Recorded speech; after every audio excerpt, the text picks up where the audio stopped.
moi, en ce qui me concerne, je vois les pouvoirs publics comme des accompagnants de projets, mais l'initiative appartient d'abord aux investigateurs.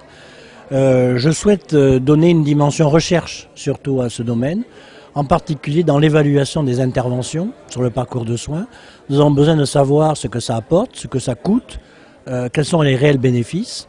Et toutes ces questions seront résolues par une analyse objective et si possible exacte des données.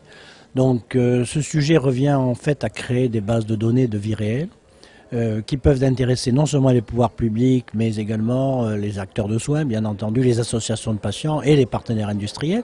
Donc tout ceci se tient.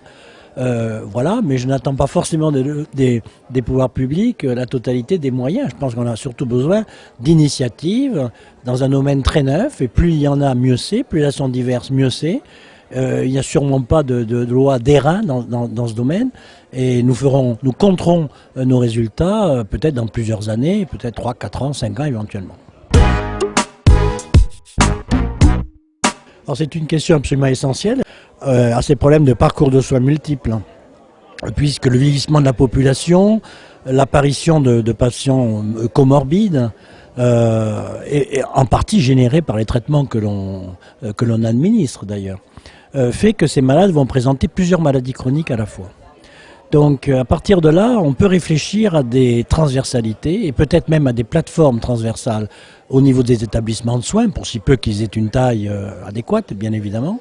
Je pense en particulier au CHU, de services communs, où finalement les problématiques seraient communes, les questions posées seraient les mêmes, qu'il s'agisse de cancer, de pathologies vasculaires, de pathologies osteoarticulaires ou pulmonaires, pour ne parler que les plus en vue, si j'ose dire. Bien évidemment, il y a des spécificités. Concernant le cancer, la spécificité la plus importante est probablement la complexification des soins et l'irruption d'une innovation médicamenteuse, coûteuse, efficace et sans précédent sans doute dans l'histoire de la médecine, sauf peut-être le VIH. C'est ce qui en fait la particularité et donc le caractère aigu des exigences du parcours de soins.